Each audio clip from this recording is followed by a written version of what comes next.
நாளை மறுநாள் அதாவது ஜூன் 20ஆம் தேதி அதிமுக கண்டன ஆர்ப்பாட்டத்துடன் சேர்த்து உண்ணாவிரத போராட்டம் நடத்தப் போவதாக அறிவித்திருக்கிறது. கிருஷ்ணகிரி மாங்காய் சாகுபடி விவசாயிகளின் துயரங்களை போக்குவதற்கு முன்வராத திமுக அரசை கண்டித்து இந்த உண்ணாவிரத போராட்டம் நடத்தப் போவதாக எதிர்க்கட்சியினுடைய தலைவர் அதிமுக பொதுச் செயலாளர் கூடிய எடப்பாடி பழனிசாமி அறிக்கை வெளியிட்டிருக்கிறார். மாங்காய் சாகுபடி விவசாயிகளின் துயரங்களை போக்குவதற்கு திமுக அரசு முன்வரவில்லை என்றும் கிருஷ்ணகிரி ஒருங்கிணைந்த மாவட்டத்தின் சார்பில் வரும் 20ஆம் தேதி உண்ணாவிரத போராட்டம் நடைபெறும் என்றும் அறிவித்திருக்கிறார்.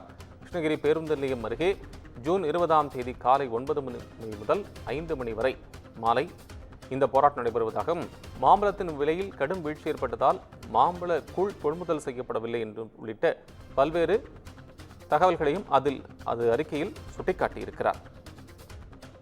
விவரங்களை கூடுதலாக வழங்க செய்தியாளர் சிவகுமார் இணைப்பில். சிவகுமார், எதிர்க்கட்சித் தலைவர் எடப்பாடி பழனிசாமியினுடைய அந்த உண்ணாவிரத போராட்டம் தொடர்பான அறிக்கை விவரங்கள் சொல்லலாம். தமிழகத்தில நெல் கரும்பு சாகுபடிகளை தொடர்ந்து அதிக நிலப்பரப்பில் சாகுபடி செய்வது மா மற்றும் தென்னை ஆகும். இதில் 1,17,000 ஹெக்டேரில் மா சாகுபடி செய்யப்படுவதாகவும், குறிப்பாக கிருஷ்ணகிரி மாவட்டத்தில் மட்டும் 35,000 ஹெக்டேர் பரப்பளவுல 3 லட்சம் மெட்ரிக் டன் மாம்பழம் உற்பத்தி செய்யப்படுகிறதாக குறிப்பிடப்பட்டிருக்கு.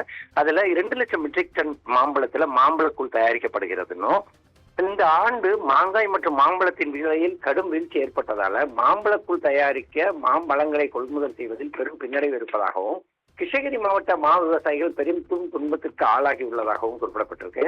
தங்களுக்கு ஏற்பட்டுள்ள நஷ்டத்தை சரிகட்ட வேண்டும் என்று திமுக ஸ்டாலின் மாடல் அரசுக்கு கிருஷ்ணகிரி மாவட்ட ஆட்சித்தலைவர் மூலம் மனு அளித்து இதுவரை முறையான நடவடிக்கை எடுக்கப்படவில்லை என்று விவசாயிகள் தங்களது ஆதங்கத்தை தெரிவிப்பதாக அவர் குறிப்பிட்டிருக்கிறார். மாங்கோல் தொழிற்சாலைகள் கிலோ ஒன்றுக்கு 4 முதல் 5 ரூபாய் மட்டுமே தர முன்வருவதாக விவசாயிகள் கவலை தெரிவிக்கின்றனர். மா விவசாயிகள் கொள்முதல் விலையாக மாம்பழம் கிலோ ஒன்றுக்கு 13 வழங்க வேண்டும் என்றும், பாதிக்கப்பட்ட விவசாயிகளுக்கு ஏக்கர் ஒன்றுக்கு 30,000 ரூபாய் இழப்பீடு வழங்க வேண்டும் என்றும், மாம்பழக்கூழுக்கான GST வரியை 12% 5% குறைக்க வேண்டும் என்பது உள்ளிட்ட விவசாயிகளின் பிரச்சனைகளை போக்கவும், மேலும் அவர்கள் தெரிவித்துள்ள மற்ற கோரிக்கைகளை தீர்ப்பதற்கும் முத்தரப்பு பேச்சுவார்த்தை என்று மாவட்ட நிர்வாகம் தரப்பில் நாடகமாடப்படுகிறதே தவிர இதுவரை எந்த தீர்வும் எட்டப்படவில்லை என்று குறிப்பிட்டிருக்கிறாரு.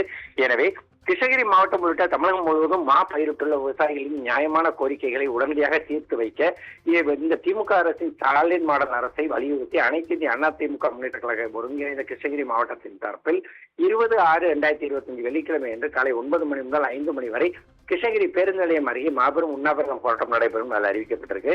இதுல உண்ணாவிரத போராட்டத்துல தமிழகத்தோட கழக துணை பொதுச் செயலாளரும் முன்னாள் அமைச்சருமான KP முனுசாமி அவர்கள் தலைமையிலையும், அதே மாதிரி முன்னாள் கிருஷ்ணகிரி மேற்கு மாவட்ட கழக தலைவரும் முன்னாள் அமைச்சருமான பாலகிருஷ்ணன், அதே மாதிரி கழக செயலாளர்கள் அசோக்குமார், தமிழ்ச்செல்வம் ஆகியோர் முன்னிலையில நடைபெறும் அறிவிக்கப்பட்டிருக்கு. இதுல இந்த உண்ணாவிரத போராட்டத்துல கிருஷ்ணகிரி கிழக்கு, மேற்கு, அதே மாதிரி அதை சார்ந்த கழக சார்பு அணிகளின் துணை நிர்வாகிகள் உள்ளிட்ட எல்லாருமே கலந்துக்கணும் அப்படின்னு சொல்லி தற்போது அவங்க தரப்புல அறிக்கை வெளியிடப்பட்டிருக்கு. மேலும் நிர்வாகத்திறனற்ற இந்த திமுக அரசின் மாடலை கண்டித்து நடைபெற உள்ள போராட்டத்துல எல்லாரும் கலந்துக்கிட்டு அதன் அடிப்படையில அரசுக்கு தங்களோட எதிர்ப்பை தெரிவிக்கணும்னு அதிமுகவோட கழக பொதுச் செயலாளரும் சட்டமன்ற எதிர்க்கட்சி தலைவருமான எடப்பாடி பழனிசாமி தற்போது அறிக்கை ஒன்றை வெளியிட்டிருக்கிறார். கோபாலகிருஷ்ணன். நன்றி சிவகுமார். அண்மை விவரங்களுக்கு நன்றி.